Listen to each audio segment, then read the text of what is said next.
ஊர்ல எத்தனையோ சாமி இருக்கு, அத்தனையும் விட்டு ஒன்னே மட்டும் நான் ஏன் கும்பிடுறேன்?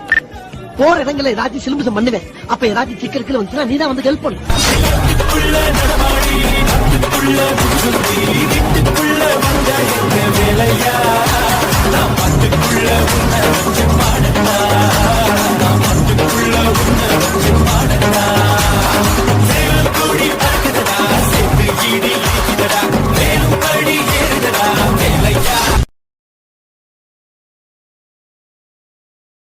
ஊர்ல எத்தனையோ சாமி இருக்கு, அத்தனையும் விட்டு ஒன்னே மட்டும் நான் ஏன் கும்பிடுறேன்? போற இடங்கள்ல ஏதாச்சும் சிலுமிசம் பண்ணுவேன். அப்ப ஏதாச்சும் சிக்கல் வந்துச்சுன்னா நீதான் வந்து ஹெல்ப் பண்ணு.